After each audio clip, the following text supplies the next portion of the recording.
After 3 years of silence, I received a letter from my daughter, and my heart nearly jumped out of my chest with joy. I was about to open it when my wife shouted, "Stop!" I asked, "What's wrong?" She pointed and whispered, "Can't you see?" I looked closer, and what I saw shocked me to the core. Before we continue, please subscribe to the channel, and write in the comments what time it is where you are now. My hands trembled as I reached for the mailbox. Something about the white envelope on top made my pulse quicken before I even saw the handwriting. 3 years of empty mailboxes had trained me not to hope, but there it was, Naomi's careful script spelling out my name. August 31st, her birthday. How could I forget? I held the envelope against the afternoon light, studying the familiar curves of her letters. The return address showed her Lincoln Park apartment, the same place where everything fell apart. My chest tightened with possibilities I'd buried long ago. "Minnie!" I called, rushing up the front steps. "Minnie, get over here, quick!" My voice cracked with an excitement I hadn't felt in years. The screen door slammed behind me as I hurried through the living room, still clutching the envelope like it might disappear. "What's all the shouting about?" Minnie appeared from the kitchen, wiping her hands on a dish towel. Her gray eyes immediately found the letter in my grip. "Look at this." I held it up, watching her expression change from mild annoyance to surprise. "It's from Naomi, today of all days." Minnie stepped closer, adjusting her glasses. "That's her handwriting, all right?" She touched my arm gently. "Are you sure you're ready for this, Ralph?" I turned the envelope over in my hands, feeling its weight. Not heavy enough for multiple pages, but substantial. Real. After 3 years of silence, my daughter had written to me on her 38th birthday. "I keep thinking this might be it," I whispered. "Maybe she's finally ready to talk." The afternoon sun slanted through our front window, casting everything in golden light. Outside, neighbors were coming home from work, children playing in yards, the world continuing as normal. But inside our house, time had stopped. Minnie settled into the chair beside me, her presence steady and warm. "Whatever it says, we'll handle it together." I nodded, though my throat felt tight. 3 years of hoping, of failed attempts, of lying awake wondering if I'd been too harsh, too stubborn. 3 years of missing my daughter's laugh, her quick wit, the way she used to call me every Sunday just to chat. The envelope felt heavier now, loaded with possibilities. Reconciliation, forgiveness, maybe even an invitation to be part of her life again. Or perhaps another rejection, another door slammed in my face. I set it carefully on the coffee table between us, afraid to tear it open, afraid not to. The silence stretched until I could hear the kitchen clock ticking in the next room. "She remembered I'd be thinking of her today," I said finally. Minnie's hand found mine. She always was thoughtful like that. The memory hit me then, sudden and sharp, not of recent years, but of birthday mornings when Naomi was small, racing down these same stairs in her pajamas, eyes bright with anticipation. Before life got complicated, before Ethan, before everything went wrong. I picked up the envelope again, studying the careful way she'd written our address. No mistakes, no crossed-out letters. She'd taken time with this, planned it. That had to mean something good. "I can't remember the last time I felt this nervous," I admitted. "August 31st, 2022, Minnie said quietly. "The day you decided to drive over there and try to talk sense into her." The weight of that memory settled over me like a heavy blanket. That terrible afternoon that changed everything between us. But maybe today would be different. Maybe this letter would finally bridge the gap that had grown between us. I held my breath and prepared to tear open the envelope that might contain my daughter's words of forgiveness. I sank into the kitchen chair, the envelope still unopened in my hands.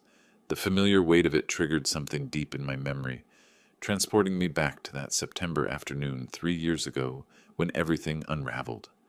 I remembered standing outside Naomi's apartment building, my finger hovering over her doorbell. The Lincoln Park neighborhood bustled around me, young professionals rushing home, couples walking dogs, the energy of a city that never slowed down. I'd driven there with such determination, convinced I could make her see reason about Ethan. The apartment buzzed me up without question. When Naomi opened her door, she looked tired in a way that worried me. Dark circles under her eyes, her usually perfect posture slightly slumped. "Dad, What are you doing here? We need to talk, sweetheart, about your marriage. Her jaw tightened immediately. If this is about Ethan again, it is about Ethan, and about you making the biggest mistake of your life. She stepped back, but didn't invite me in. I'm 35 years old. I don't need relationship advice from my father. When your husband is gambling away your future, you need advice from someone who cares about you. That's when Ethan appeared behind her, his hand possessive on her shoulder. The sight of him made my stomach churn. Too smooth, too charming, the kind of man who could convince you to give him your last dollar and thank him for it. "Ralph," he said with false warmth, "what brings you by?" "I'm talking to my daughter about the casino receipts I saw in your car last month." Naomi's face went white. "You were snooping in our car?" "I was helping you move that bookshelf, and papers fell out of the glove compartment. $1,200 in one night, Naomi. How many nights like that have there been?" Ethan's mask slipped for just a second, revealing something cold underneath. That was a work event. Client entertainment. "Don't lie to me, son. I know the difference between business expenses and addiction." "This is my life," Naomi exploded. "My marriage, my decisions. When are you going to stop treating me like a child?" "When you stop acting like one. This man is destroying your credit, probably already drained your savings. You don't know what you're talking about." But I could see in her eyes that I did know. The way she couldn't quite meet my gaze, the defensive set of her shoulders, the way Ethan's grip on her shoulder tightened possessively. "What about family, Naomi? Doesn't that mean anything to you anymore?" "Family?" She laughed bitterly. "You mean the family that never accepted my choices? That questioned every decision I made? We questioned this one because we love you." "No, you questioned it because you can't control me anymore." Ethan stepped forward then, his voice silky with false concern. "Maybe it's time for some space, Ralph. Let Naomi make her own choices without interference." The manipulation was so smooth, so practiced. I watched my daughter's face as she absorbed his words, saw her building walls I'd never be able to scale. "He's right, Dad. I think you should leave." The words hit me like physical blows. "Naomi, please, just think about what I'm saying." "I'm thinking, and I'm choosing my husband over your suspicions." The door closed in my face with a soft click that echoed like thunder. I stood there for several minutes, hoping she'd change her mind, hoping the door would open again. It never did. Now, sitting in my kitchen 3 years later, I could still feel the weight of that rejection. The drive home had been the longest of my life. The memory of that closed door led me to remember everything that came after. 3 years of desperate attempts to bridge the gap that seemed to widen with each passing month. I'd started calling the next day, then the day after that. Voice messages that went unanswered, text messages that showed as read but never replied to. Minnie watched me wear a path in our kitchen floor, pacing with the phone pressed to my ear, listening to Naomi's recorded greeting over and over. "Hi, sweetheart, it's Dad. I just wanted to say I'm sorry about yesterday. Maybe we could grab coffee and talk things through. Call me back." She never did. By October, Ethan started answering her phone. "She doesn't want to talk to you, Ralph." "Let me hear that from her." "You heard it when you drove over here uninvited and upset her. Leave us alone." The line went dead. I tried driving to her apartment twice in November. The first time, Ethan met me in the lobby, his expensive suit and practiced smile making my working man's clothes feel shabby. "This has got to stop," he said, blocking my path to the elevator. "You're causing her stress." "I'm causing her stress? What about what you're doing to her bank account?" His smile never wavered, but his eyes went cold. "Careful, old man. Harassment is a serious charge."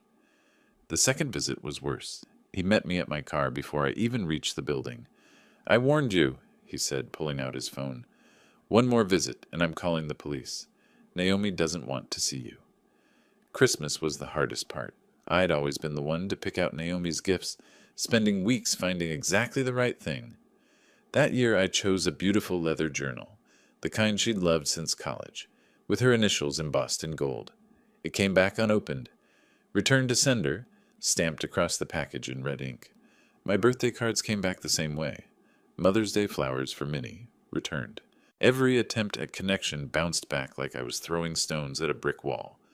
The final attempt came last spring. I'd heard through Nancy that Naomi's IT company had moved to a new building downtown. I took a sick day from work and waited in the lobby, hoping to catch her during lunch.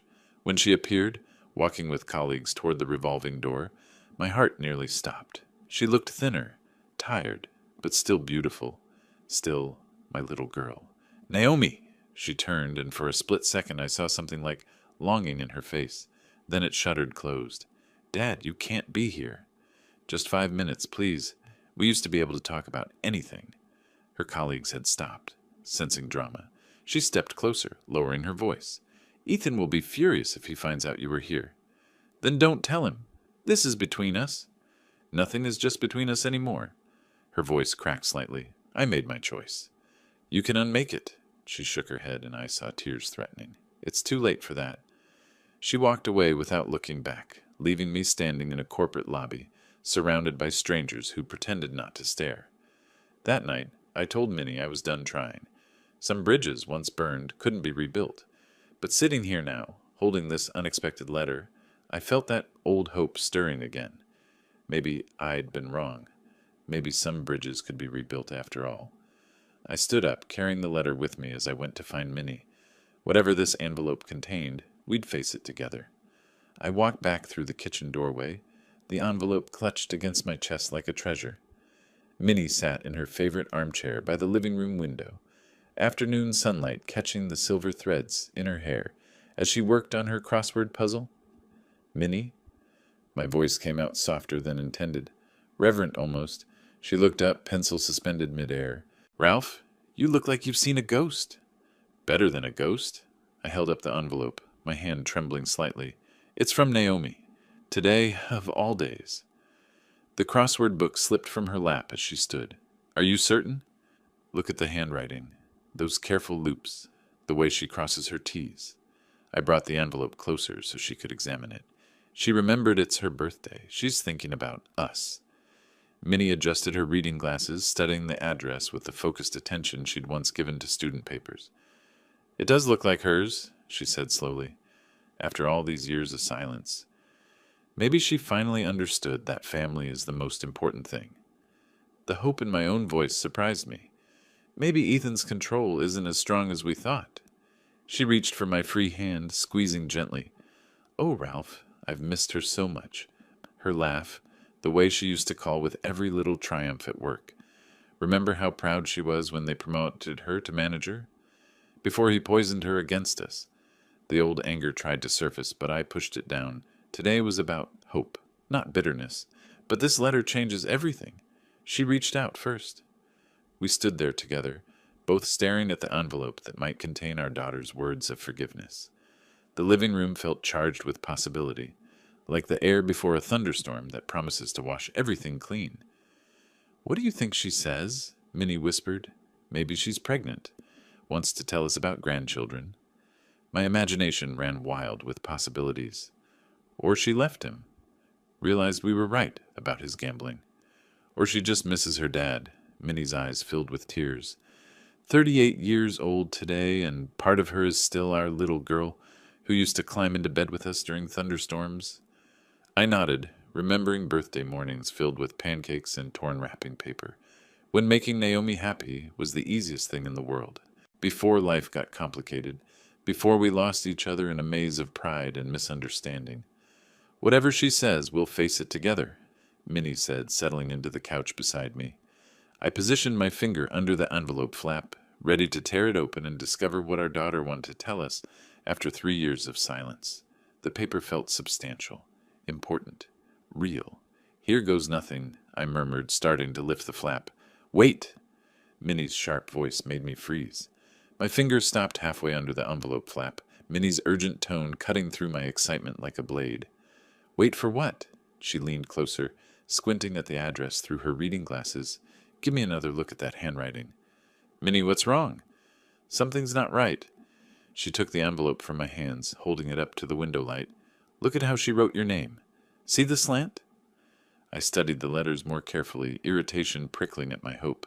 It looks fine to me. No, Ralph. Naomi's writing always slanted to the right. Always. 30 years of grading papers taught me to notice these things. Her finger traced the letters. This slant's left. Maybe she's stressed. People's handwriting changes when they're upset. Not the fundamental slant. That's muscle memory. Minnie held the envelope at arm's length, then close again. And look at the pressure. Naomi has a heavy hand. She presses hard when she writes. These letters are too light.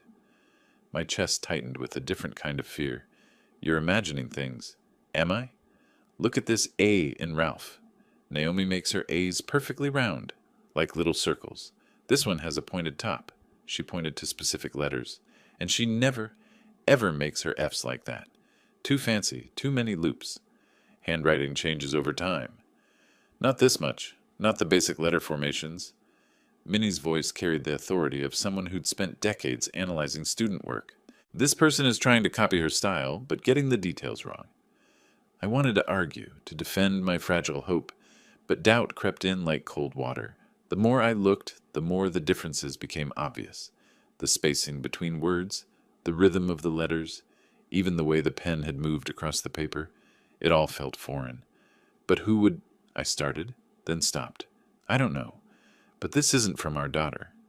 The envelope suddenly felt heavy in my hands, not with promise, but with deception. Someone had gone to the trouble of imitating Naomi's handwriting, of using our pain against us. The cruelty of it took my breath away. Maybe I'm wrong, Minnie said softly, seeing the devastation on my face. Maybe she learned to write differently, or... No. The word came out flat and dead. You're right. I can see it now. The careful hope I'd built over the past 10 minutes crumbled like a house made of cards. Someone's playing games with us. We sat in silence, the envelope lying between us, like evidence of our foolishness. Outside, children were coming home from school, their laughter drifting through the window, a sound that once would have reminded me of Naomi at that age. We have to open it, I said finally. We need to know what this is about. Minnie nodded reluctantly.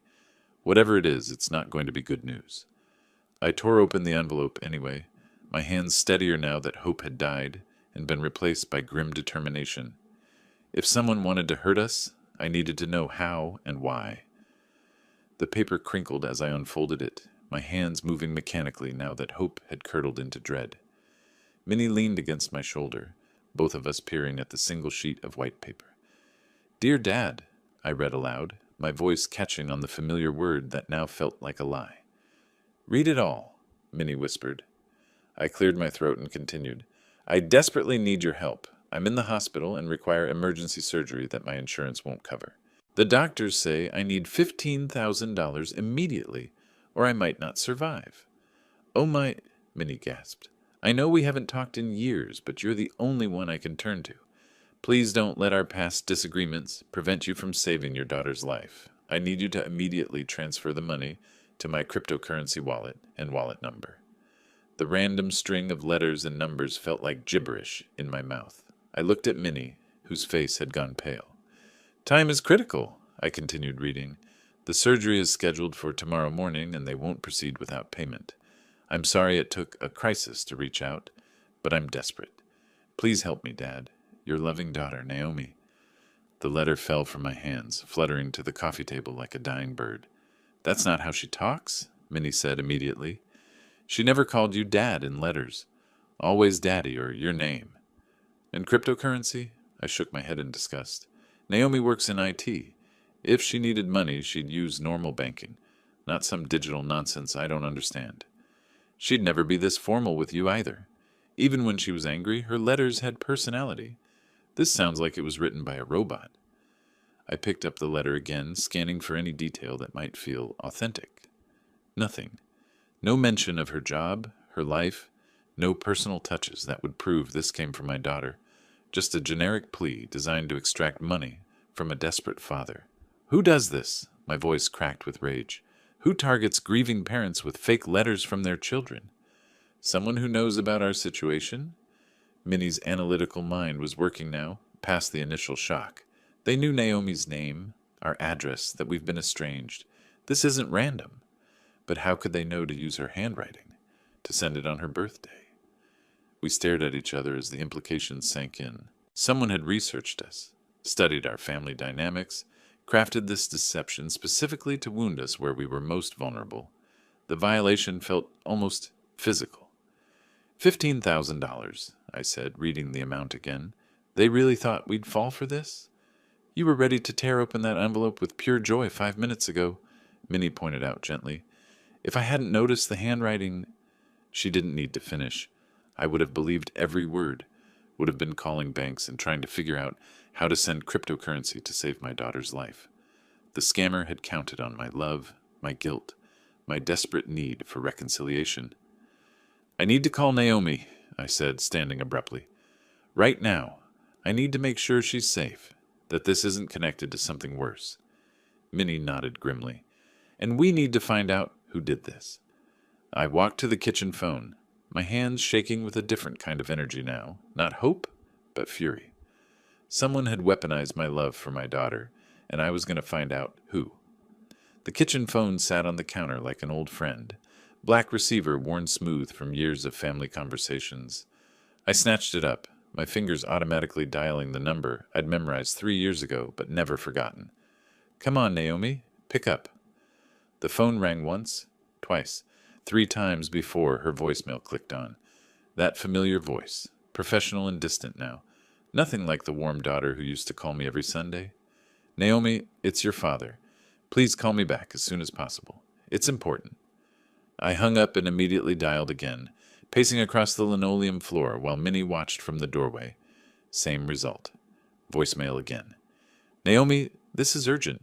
Something's happened and I need to talk to you right away. Please, sweetheart, call me back. The endearment slipped out before I could stop it, a remnant from when we still talked, when she still cared what her old man had to say. Third try. My hands were shaking now, whether from anger or anxiety, I couldn't tell. Naomi, someone is using your name to try to scam us. They sent a fake letter asking for money, pretending to be you. I need to know if you're safe and if this is connected to something bigger. Call me immediately. I slammed the receiver down harder than necessary. She's not answering, I told Minnie, though that was obvious. Maybe she's at work. It's only 3:30 on a Saturday afternoon. Or maybe he won't let her answer calls from unknown numbers. The thought made my chest tighten. What if he screens all her calls, controls who she talks to? Minnie stepped closer, her hand gentle on my shoulder. Ralph, your blood pressure, you're getting worked up. Of course I'm worked up. Someone is targeting our family, using our pain to steal money, and our daughter won't even take a phone call from her father. The words came out bitter, 3 years of frustration boiling over. What are you going to do? I looked at the fake letter still lying on the kitchen counter, evidence of someone's cruelty and calculation. The cryptocurrency address seemed to mock me with its random string of letters and numbers, so impersonal, so cold. I'm driving over there. Ralph, no, you know how that ended last time. This is different. I'm not going to lecture her about her marriage. I'm going to warn her that someone is using her identity for fraud. I grabbed my car keys from the hook by the back door. She has a right to know someone is impersonating her. What if she doesn't believe you? What if she thinks you made up the letter as an excuse to contact her? The possibility stopped me cold. Naomi was smart enough to consider that angle, suspicious enough after 3 years of silence to question my motives. But the alternative was doing nothing while someone used her name for criminal purposes. Then I'll show her the letter. Let her see the handwriting that isn't hers. The cryptocurrency scam, the generic medical emergency that doesn't match anything real about her life.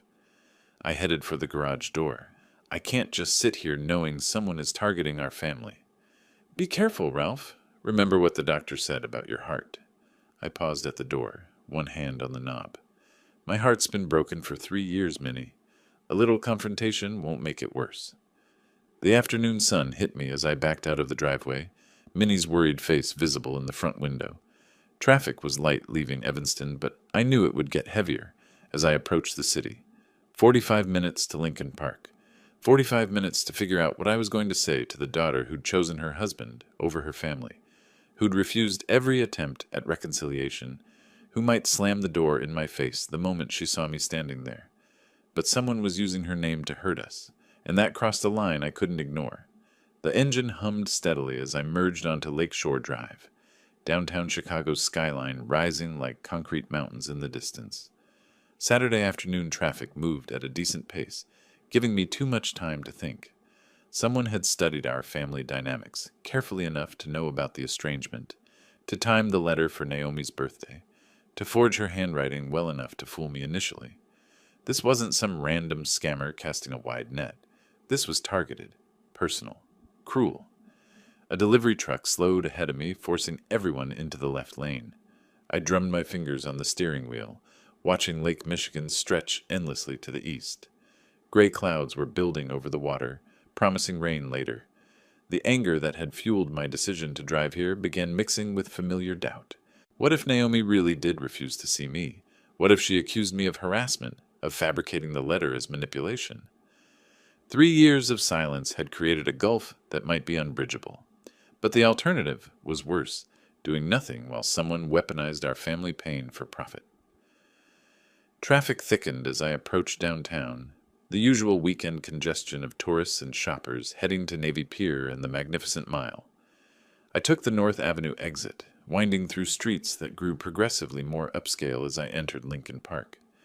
Naomi's neighborhood represented everything she'd achieved without us: professional success, financial independence, a life carefully constructed to exclude the parents who'd raised her. The townhouses here cost more than I'd made in 5 years of engineering work. I'd driven these streets before during my failed reconciliation attempts, memorizing the route to my daughter's door. The brick facades and manicured gardens spoke of young professionals who'd made it, who belonged to a different social class than their working-class parents. My hands gripped the steering wheel tighter as I imagined the conversation ahead. Best-case scenario, Naomi would listen, understand the threat, maybe even thank me for warning her. Worst case, she'd see this as another attempt to interfere in her life, another reason to keep me at arm's length. What if she genuinely didn't know about the letter? That seemed most likely. Why would she be involved in scamming her own parents? But then who was behind it? Ethan was the obvious suspect. But would he really stoop to forging his wife's handwriting to steal from her family? The neighborhoods changed as I drove deeper into Lincoln Park, from busy commercial streets to quieter residential blocks, lined with expensive cars and joggers in designer athletic wear. These were Naomi's people now, her chosen community of successful urbanites, who probably never dealt with the kind of working-class struggles Minnie and I had faced. I found a parking spot 2 blocks from her townhouse, feeding quarters into the meter with slightly shaking hands. The walk would give me time to prepare, to figure out exactly how to present this situation without sounding accusatory or desperate. The late afternoon sun cast long shadows between the buildings, and I could hear the distant sounds of a neighborhood barbecue, children playing in a nearby park. Normal Saturday activities for people with normal family relationships.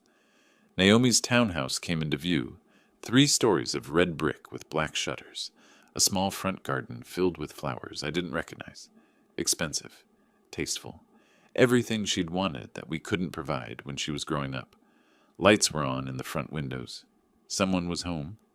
I stood at the bottom of her front steps, looking up at the burgundy door with its brass knocker and security system panel. 3 years since I'd last stood here. 3 years since she'd chosen her husband over her father's warnings. My finger hovered over the doorbell. The doorbell chimed with an elaborate melody that echoed through the townhouse. Footsteps approached, quick, light steps I remembered from childhood. The security peephole darkened as someone looked through, then went light again. A pause, then the sound of locks turning. The door opened to reveal Naomi, older now, but still unmistakably my daughter. Her dark hair was shorter than I remembered, styled in a way that made her look more sophisticated, more distant. She wore a casual dress that probably cost more than my monthly grocery bill. "Dad?" The word came out flat, neither welcoming nor hostile, just surprised. "Hello, Naomi." We stared at each other across the threshold, 3 years of silence stretching between us like a physical barrier. She looked healthy, which relieved me more than I wanted to admit. No signs of the emergency surgery mentioned in the fake letter. "What are you doing here?" "I need to ask you something important." I reached into my jacket pocket. "Did you write this?"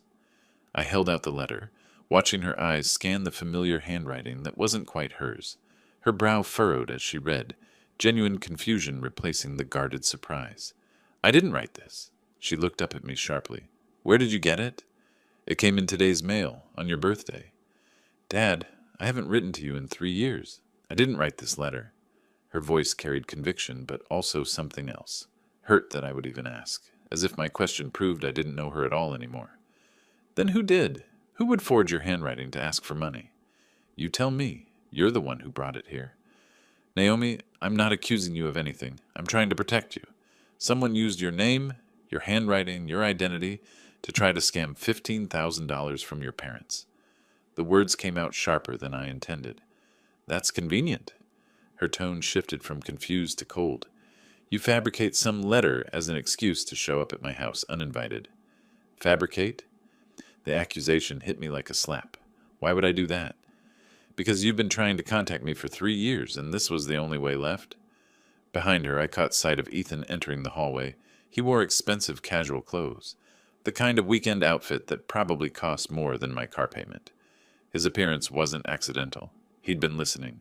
Naomi? Who is it? He asked, though he obviously knew. My father. Apparently someone's been writing fake letters from me asking for money. Ethan's face showed concern, but something flickered in his eyes, too quick for me to identify. That sounds like a scam. You should report it to the police, Ralph. Maybe I will. I studied his face, looking for any sign that he recognized the letter. Strange coincidence, though. $15,000. That's about what someone might lose in a really bad night at the casino. Ethan's jaw tightened almost imperceptibly. I wouldn't know anything about that. Wouldn't you? Dad, that's enough. Naomi stepped protectively closer to her husband. You can't just show up here making accusations. I'm not making accusations. I'm asking questions. I looked between them, noting how Ethan's hand had moved to Naomi's shoulder. Possessive. Controlling. Someone targeted our family specifically. Someone who knew about our situation, your birthday, your handwriting style. Anyone could find that information online these days, Ethan said dismissively. Could they? Could they find samples of Naomi's handwriting? Could they know she's been estranged from her parents for exactly 3 years? Dad, you need to leave. Naomi's voice carried finality. I didn't write that letter. I don't know who did, and I can't help you figure it out. Can't? Or won't? Both. She started to close the door. Don't come here again without calling first. I tried calling 3 times. You didn't answer. Then maybe take the hint. The door closed with a soft but definitive click, leaving me standing on the front step with more questions than answers. I'd accomplished nothing except confirming that Naomi genuinely didn't know about the letter, but Ethan's reaction bothered me. Too defensive, too eager to end the conversation. I walked slowly back to my car, the fake letter still in my pocket, feeling like I'd missed something important. The lock clicked behind me with such finality that I almost turned around to knock again. But Naomi had made her position clear. She didn't want to see me, didn't believe me, and thought I'd fabricated the letter as manipulation. Walking back to my car felt like moving through thick water, each step heavier than the last. The golden evening light that had seemed hopeful during my drive here now felt mocking, illuminating my failure in harsh detail. I started the engine and pulled away from the curb, watching Naomi's townhouse shrink in my rearview mirror. 3 years of hoping for reconciliation, and I'd managed to make things worse. She probably thought I was getting desperate in my old age, creating elaborate schemes just to force contact. Traffic moved slowly on Lakeshore Drive, giving me too much time to replay the conversation. Something about Ethan's behavior bothered me, but I couldn't put my finger on what. The way he'd appeared so quickly behind Naomi, like he'd been listening, the slight tenseness in his voice when he suggested reporting the letter to police, the protective way he'd stood with his hand on her shoulder. Most telling was his reaction when I mentioned casino gambling. Just a flicker, barely noticeable. But I'd spent 40 years as an engineer, learning to notice when something didn't fit properly. By the time I reached Evanston, instead of turning toward home, I found myself pulling into Dawes Park, the same place where I used to bring Naomi when she was small, where we'd feed ducks and talk about everything and nothing. The bench I chose overlooked the pond, now empty of ducks, but still peaceful in the fading light. I pulled out the fake letter again, studying it with fresh eyes. Minnie had been right about the handwriting. Too many small details were wrong. But whoever wrote this knew enough about our family to target us, specifically. $15,000. the exact amount someone might need to cover gambling debts accumulated over months of bad luck at Chicago's casinos. Someone who had access to samples of Naomi's handwriting, who knew about our estrangement, who understood exactly which emotional buttons to push. Someone who lived in the same house as my daughter. The more I thought about it, the more Ethan's behavior made sense. His eagerness to end the conversation, his defensiveness when I mentioned casinos, the way he'd positioned himself between Naomi and me like a barrier. He wasn't protecting her from an unwelcome father. He was protecting himself from exposure. A cool breeze rustled the trees, carrying the first hint of autumn's approach. Change was coming, whether any of us wanted it or not. I folded the letter carefully and put it back in my pocket. Evidence. Not of Naomi's betrayal, but of someone else's desperation and manipulation. Someone who thought he could use our family's pain for his own financial salvation. The park was growing quiet as families gathered their children and headed home for dinner. Normal families who talked to each other, who didn't have years of silence to bridge, who didn't have to worry about fraud and manipulation tearing them apart. But we weren't a normal family anymore. We were a damaged one, held apart by someone who benefited from our separation, someone who needed us to stay angry and distant because reconciliation would mean exposure. Standing up from the bench, I felt something I hadn't experienced in 3 years. Not hope exactly, but determination. Ethan had made a mistake today. He'd shown his hand just enough for someone paying attention to notice. I walked back to my car, already planning what I'd tell Minnie. We needed to wait and watch. If Ethan had written that letter, he'd probably made other mistakes too. Desperate people usually did. The drive home took only 5 minutes, but it felt like emerging from a long, dark tunnel into light. For the first time since the divorce, I had a target for my anger that wasn't my own daughter. 3 days passed like slow torture. Minnie and I discussed the situation endlessly, analyzing every detail of my confrontation with Naomi, every suspicious reaction from Ethan. We decided to wait, to let things develop naturally rather than pushing harder and risk making everything worse. Tuesday evening arrived gray and drizzly, the kind of weather that matched my mood. Minnie was in the kitchen preparing dinner when the doorbell rang at exactly 7 o'clock. "I'll get it," I called, expecting maybe a neighbor or delivery driver. The last person I anticipated seeing was my daughter, standing on the front porch, soaking wet from the rain, clutching a manila folder against her chest. "Naomi?" "Dad, I need to talk to you." Her voice cracked slightly. "I found something terrible." She looked like she'd been crying. Her usually perfect hair hung limp around her face, and her expensive clothes were wrinkled as if she'd thrown them on without care. But it was her eyes that stopped me cold. They held the same desperate clarity I'd seen in the mirror 3 years ago. "Come in, sweetheart. You're soaking." I stepped aside, watching her shake rain droplets from her jacket. Minnie appeared in the hallway, took one look at Naomi's distressed state, and immediately shifted into maternal mode. "Oh, honey, what's wrong? Let me get you a towel." "I'm fine, Minnie. Naomi opened the manila folder with trembling hands. "Dad, look at these papers. I found them in Ethan's desk." She spread several sheets across the coffee table. Even from across the room, I could see what they were. Practice sheets filled with handwriting exercises. Row after row of attempts to copy familiar letter formations. "What am I looking at?" I asked, though my heart was already racing. "Practice sheets. He was trying to copy my handwriting." Her voice broke completely. "Dad, look at this one." She pointed to a sheet covered with attempts at writing her own name, her address, even what looked like draft versions of the fake letter I'd received. The evidence was overwhelming, undeniable. "I found these yesterday when I was looking for our insurance papers. They were hidden in a folder marked business expenses." She wiped her eyes with the back of her hand. "I confronted him about it last night." "What did he say?" "At first he denied everything, said they weren't his, that maybe someone planted them." She laughed bitterly. "But when I pressed him, when I threatened to call you and ask if you'd really received a letter, he confessed." He broke down completely. "Dad, he has gambling debts. Serious ones. He's been going to the casino in Hammond 3-4 times a week for months. He owes money to people who aren't patient about collecting." The pieces fell into place with sickening clarity. Ethan's nervousness during my visit, his eagerness to get rid of me, his defensive reaction to any mention of gambling. It all made perfect sense now. He targeted you because he knew about our estrangement, Naomi continued. He thought you'd be so desperate to hear from me that you'd send money without asking too many questions. How much does he owe? $37,000. The number fell between us like a stone. The letter asking for $15,000 was just the first payment. He planned to send more letters, different medical emergencies, until he got enough to cover his debts. I sat down heavily, the full scope of Ethan's manipulation finally clear. He hadn't just been a bad husband. He'd been systematically using our family's pain for his own criminal purposes. Dad, I'm so sorry. Naomi's tears started flowing again.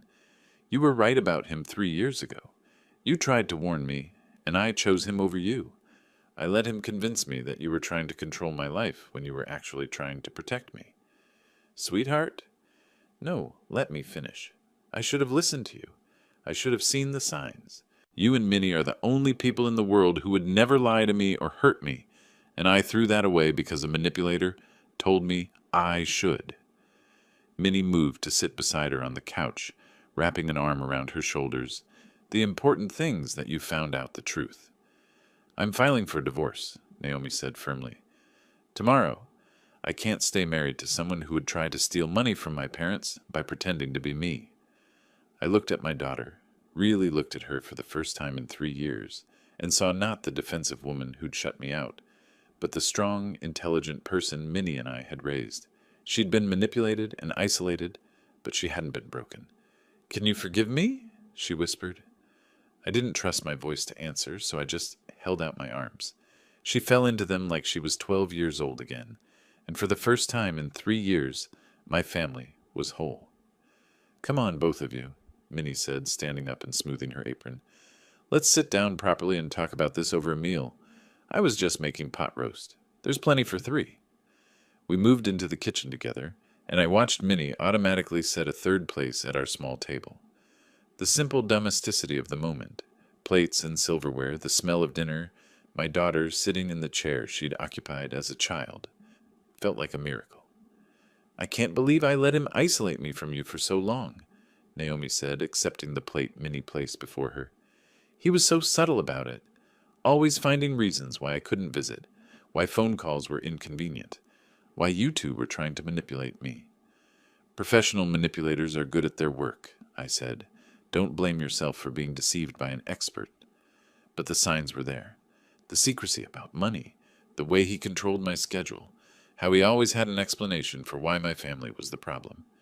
She pushed food around her plate absently. He made me believe that choosing him meant proving my independence. I reached across the table and covered her hand with mine. The important thing is that you saw through it eventually. I should have seen through it 3 years ago when you tried to warn me. Should have, could have, would have. Minnie's voice carried the practical wisdom of decades. None of that matters now. What matters is moving forward. I stood up and walked to the kitchen drawer where I kept matches. Speaking of moving forward, there's something we need to do. I pulled out the fake letter, now wrinkled from being carried around for days. This thing has caused enough damage to our family. Understanding immediately, Naomi nodded. We moved to the kitchen sink, all 3 of us crowding around the basin. I struck a match and held the flame to one corner of the letter. The paper caught quickly, curling and blackening as it burned. Good riddance, Naomi whispered, watching the last traces of Ethan's deception wash down the drain. With the letter destroyed, Minnie disappeared into the living room and returned carrying a thick photo album, the one filled with pictures from Naomi's childhood. She opened it to a page showing a gap-toothed 8-year-old Naomi at a Cubs game, grinning between her parents. Remember this day? Minnie asked. You insisted on getting a hot dog at every inning. And Dad kept buying them for me, even though I only ate half of each one. Naomi laughed, the first genuine laughter I'd heard from her in years. We spent the next hour looking through photos, remembering birthday parties and Christmas mornings, family vacations and quiet Sunday afternoons. Each picture was proof that we'd been a loving family once, that the bonds between us were stronger than any manipulator could permanently break. I've missed this so much, Naomi said, touching a picture of herself at 16, rolling her eyes at something I'd said. I've missed having parents who actually cared about my well-being instead of what they could get from me. You'll always have that, I said firmly. No more years of silence. We stay in touch from now on, no matter what. Never again, she promised. And Dad, I want to write you a real letter. Next week, when things settle down. A real letter in my real handwriting, telling you everything I've wanted to say for 3 years. The contrast was perfect. From fake communication designed to steal money to genuine connection meant to rebuild love. It felt like the universe correcting itself. What about Ethan? Minnie asked practically. Where will you stay during the divorce proceedings? I've already moved out, Naomi said. I'm staying at a hotel for now, but I was hoping... She looked between us uncertainly. Could I maybe stay in my old room for a few weeks, just until I find my own place? Sweetheart, this is your home, I said. It always has been. We just lost you for a while. As we cleaned up the dinner dishes together, the three of us moving around the kitchen in comfortable synchronization, I marveled at how quickly the natural rhythms of family life reasserted themselves. It was as if the 3 years of separation had been a bad dream, dissolved by truth and honesty. Later, as Naomi settled into her old bedroom, I stood in the doorway watching her organize her things. She looked younger somehow, freed from the weight of maintaining a marriage built on lies and manipulation. Thank you for not giving up on me, she said quietly. Never, I replied. Family doesn't give up. That's what makes it family. Outside, rain continued falling, washing the world clean for tomorrow. If you liked this story, please like this video, subscribe to the channel, and share your impressions of this story in the comments. To listen to the next story, click on the box on the left. Thank you for watching.